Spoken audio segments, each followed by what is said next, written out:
internet. I hope you can hear me. We were just talking about symbolic thinking, and so I was trying to figure out how to tell people about symbolic thinking, what I would mean by symbolic thinking a few days ago. And one of the things we just started out with a conversation I just had 5 seconds ago was I've been trying to say about a bicycle, right? It has wheels, two wheels, but then the big question was, what is the difference between riding a bicycle and riding two unicycles? And so this helped me a lot in trying to think of it. And also, I was talking to another guy, and he talked about proportions was one of the most useful things he said, because I guess Pageau talks about those. He talks about fractals, and I started thinking not only of the wheels, but of lenses, right?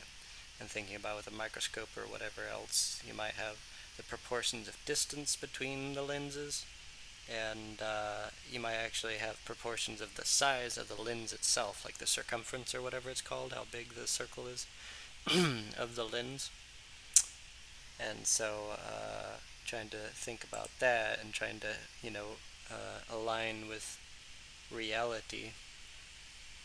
The symbols are very important, and it's showing proportions. So that's what with the symbol. And the most interesting part to me was that like you don't even fill in x, right? X being a variable, and these are like eternal principles you're getting at. So it's you get out of symbolic thinking when you actually do plug in an x.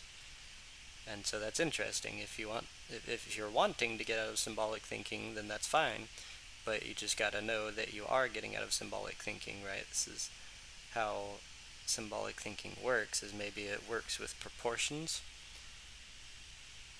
And so I'll go ahead and read this sentence. Symbolic thinking shows proportions, but not all proportions are true, right? And so if people would ask me, what do you mean by true? I would say brings about more civilization. And so this was a very interesting thing to me, trying to think of these different ways of explaining what symbolic thinking is. And I was thinking myself about the two unicycles. You want to manage different things like the distance between the wheels. The balance of left and right is one that you would also have with the bicycle. But also balancing forward and backward would be something that you have to do with the two unicycles, not the bicycle. And overall direction you would be wanting to do with with both examples. And then I kind of asked what coordination would one like when going fast. I'm talking about the two unicycles. And what when going slow, because I was sitting there thinking to myself, you might want the wheels closer together when you're going slow, but because of maybe air friction or whatever, you would want to have more stretched out when going fast. And so the angle between the wheels is an interesting thing to think about if you're on two unicycles. And like when turning or something like that, you could maybe change the angle of them. And then he started talking about the what is that called when things align in like a picture or whatever. It's not synchronicity. I'm trying to think of what it's called.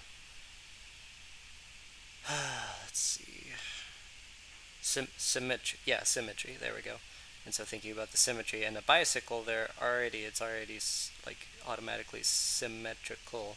But when they're on two unicycles, it could or could not be. A lot of times it would not be symmetrical, especially not exactly symmetrical. And is that a good thing or not? It's an interesting thing to think about. And so you got to be very careful, I might say, in order to make sure that you're like looking at or maybe even looking through symmetrical proportions. But what does that mean? That's a great question. Maybe see next time on